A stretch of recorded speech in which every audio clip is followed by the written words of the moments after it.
अस्सलाम वालेकुम फ़ातिमा जान। आप जानते हैं कि फ़िलिस्तीन और इज़राइल के बीच अभी भी टेंशन का माहौल है, जो कि अभी तक खत्म नहीं हुआ है। इस तरीके से फ़िलिस्तीन पे मुसलसल बमबारी की जा रही है। कंटिन्यूअसली उनके बच्चों को, उनकी औरतों को, उनके बूढ़ों को मारा जा रहा है, शहीद किया जा रहा है। और ये जो जेनोसाइड पैलेस्टाइन में हो रहा है, इसमें हज़ारों की संख्या में लोगों की जानें जा चुकी है, जिनमें काफ़ी सारे बच्चे भी थे, काफ़ी सारे औरतें भी थे, काफ़ी सारे बूढ़े भी थे।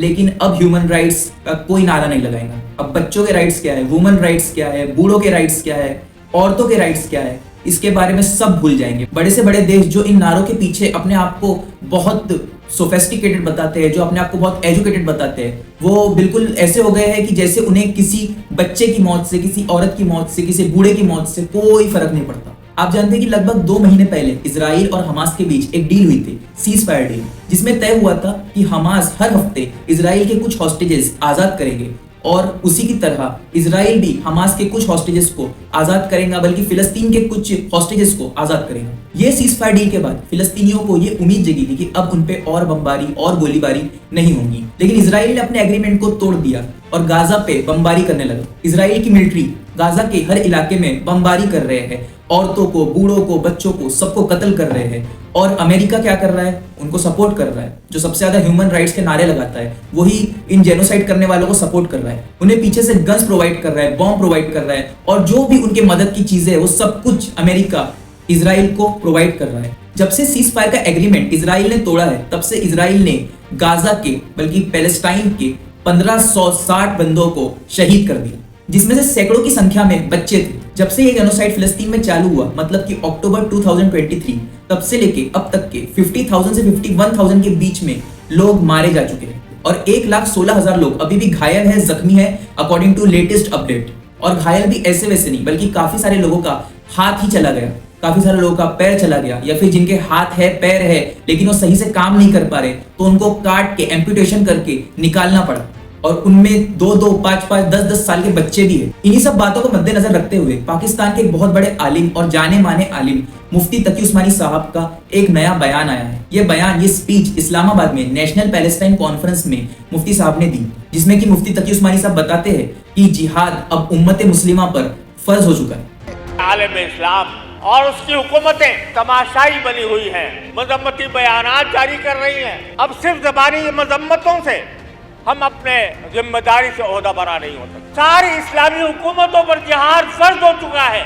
जिसमें कि वो सवाल करते हैं मुसलमान देशों के लीडर्स से कि इतनी मिलिट्री होने के बावजूद आप फिलिस्तीन को हेल्प क्यों नहीं पहुंचा रहे हैं, आप इजराइल के अगेंस्ट में जिहाद क्यों नहीं कर रहे हैं। वो मुस्लिम कंट्रीज को क्रिटिसाइज करते हुए ये कहते हैं कि अल अक्सा की प्रोटेक्शन में जो फिलिस्तीनी जुटे हुए थे, आपने उनकी मिलिट्री से मदद क्यों नहीं की। इतनी मिलिट्री होने का क्या फायदा, इतनी आर्म फोर्स होने का क्या फायदा, जब आप अपने मुसलमान भाइयों की मदद ना कर सके। मुफ्ती साहब फरमाते हैं कि फिलिस्तीन के आजू बाजू जो भी मुस्लिम ममालिक, मुस्लिम कंट्रीज है, वो क्यों नहीं अपनी मिलिट्री फोर्स की मदद से फिलिस्तीन वालों की हेल्प करते हैं, फिलिस्तीन वालों को बचाते हैं और इजराइल का अपोज करते हैं। इसी स्पीच में उन्होंने एक अच्छा पॉइंट इंक्लूड करा कि जो भी उम्रा पे जाने की सोच रहा है, उम्रा जाने की सोच रहा है, उम्रा करने की सोच रहा है, तो वो उम्रा की बजाय अपना माल, अपनी दौलत फिलिस्तीन के हेल्प में लगाए, उनको खाना, उनको सहूलतें, उनको मेडिसिन पहुंचाने में लगाए।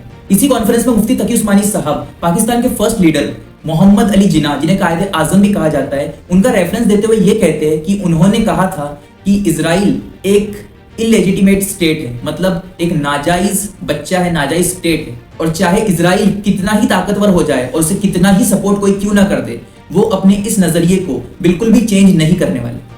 हमने इसराइल को तस्लीम करने से इनकार किया। हमारे पाकिस्तान के बानी ने पाकिस्तान बनने से पहले इसराइल के वजूद को बलदुल हराम करार दिया, नाजायज बच्चा करार दिया था।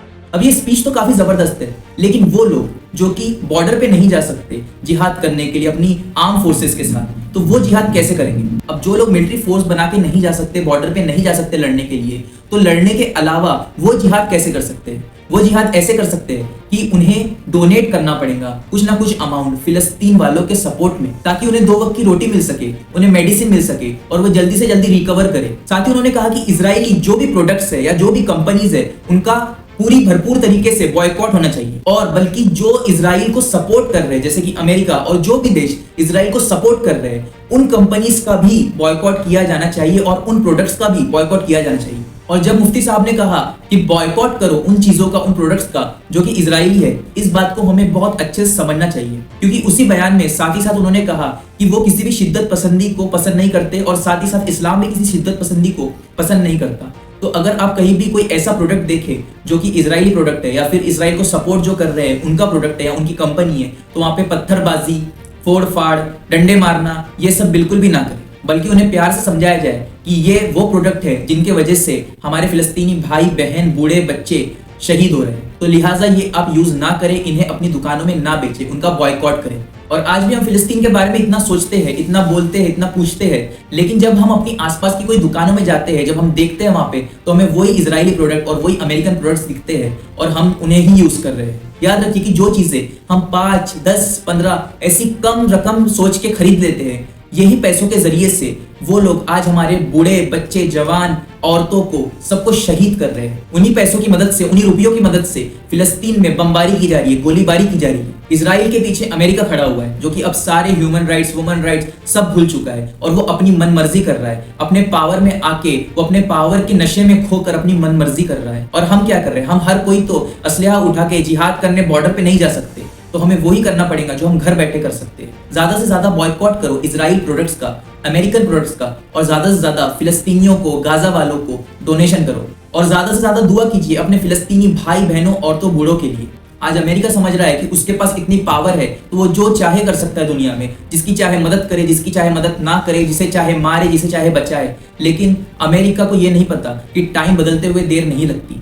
आज वो हुकूमत में है, कल कोई और हुकूमत में हो सकता है। हम अच्छी तरीके से देख सकते हैं कि किस तरीके से इजराइल के साथ साथ अमेरिका भी इस्लाम का दुश्मन है। किसी भी तरीके से वो बता दे कि वो इस्लाम से प्यार करता है, वो मुसलमानों से नफरत नहीं रखता, लेकिन उनके एक्ट से ये समझ में आता है कि वो लोग कितने बड़े दुश्मन है मुसलमानों के और इस्लाम के। तो इन लोगों के खिलाफ हमें एकजुट होने की जरूरत है और एक साथ काम करने की जरूरत है। इस वीडियो को ज्यादा से ज्यादा शेयर करें ताकि लोग समझ सके कि इस मुश्किल वक्त में हमें क्या करना चाहिए हमारे फिलिस्तीन के भाई बहनों के लिए। अस्सलाम वालेकुम।